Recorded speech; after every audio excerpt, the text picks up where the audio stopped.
Hi, I'm Joshua Bell, and I just want to wish my friends at the San Francisco Symphony and Michael Tilson Thomas congratulations on 100 years of great music making. I love coming here. It's always a treat to play with the orchestra and to be here.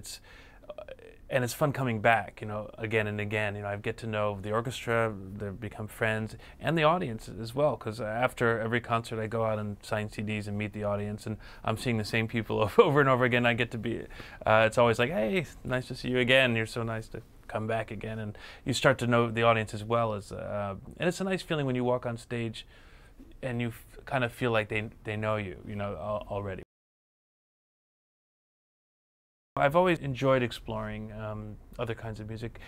Most of these collaborations came about naturally. I met, for instance, Edgar Meyer at Indiana University. Growing up, I was 13 years old, and he introduced me to the bluegrass world and his friends, and we got together a quartet, and that was a very natural thing. And over the years, I've just met some interesting people in the music world, like Sting or Kristen Chenoweth or Josh Groban or Ravi Shankar, who wrote a piece for his daughter and myself, Anushka, to play. And so I brought them together for an album called At Home with Friends, and I just enjoy. I learn a lot from different kinds of musicians. I mean, for me, it's about learning and becoming a better musician, and it really helps my classical playing to work with people with rhythm and improvisation. Like a jazz musician, there's nothing like it, or bluegrass musicians, their sense of rhythm and improvisation are just something I have not encountered anywhere else. And so I can feel like I can bring some of that back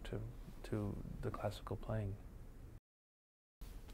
I was very lucky as a kid because my parents loved classical music and loved music. They had it in the house all the time, and it was the most natural thing for me to play an instrument. I chose the violin, and on top of that, I grew up in a musical town in Indiana, Bloomington, Indiana, with one of the great music schools of the world and one of the greatest teachers in the world down the street.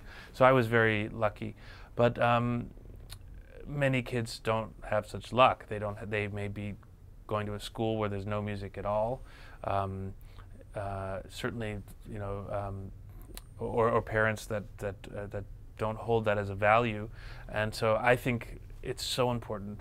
Music is just part of our culture, and it helps children in so many ways that I've become very interested in programs that bring music to kids. So that's my main extracurricular focus, music-wise, is to work with kids, working with certain organizations like Education Through Music, which brings complete music programs into inner city schools that have none, and they actually leapfrog other schools by every kid has a violin and plays the violin instead of a recorder.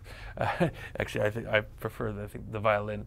And what it does to these kids who are in very underprivileged environment, their self-esteem rises, their grades rise, they learn how to work together, and they make music, and they're our future audiences as well.